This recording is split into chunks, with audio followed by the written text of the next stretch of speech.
ចាំងថ្លៃហើយ10ឆ្នាំហើយគ្រាន់តែដើររកស្រីបាក់ភ្នែកមន្ត្រីខ្លាចចិត្តដូចកាកៃក្បត់ស្ដីងាយងាយរកនៅរកទូទាយថាខ្ញុំនេះមិនងាយរកប្រពន្ធបានទេដូចជាត្រូវដែរអាយុជាង40តែកំឡុង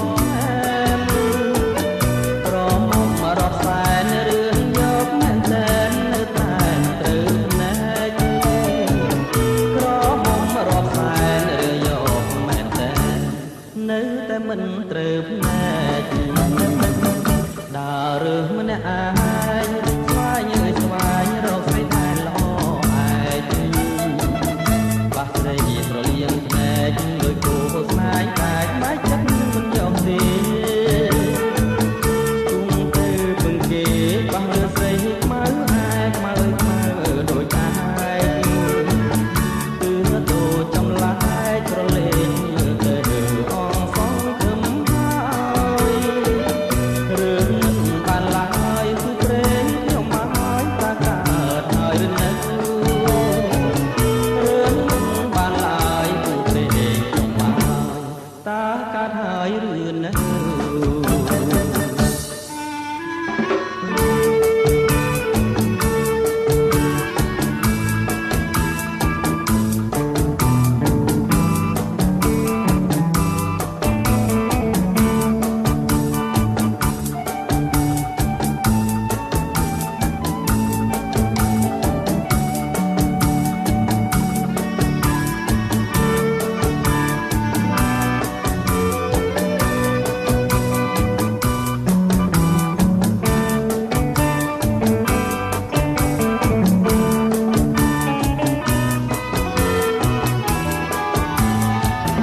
មកចាំងថ្លៃហើ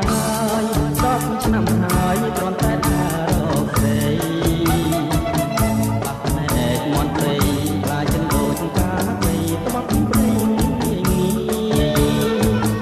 រកគ្រូទាយថាខ្ញុំនេះងាយរកប្រពន្ធបានទេដូចជាត្រូវដែរអាយុជាង40តែកំឡុង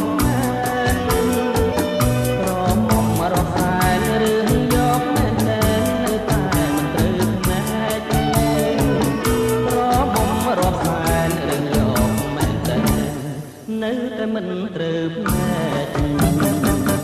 ដើររើសម្នាក់ឯង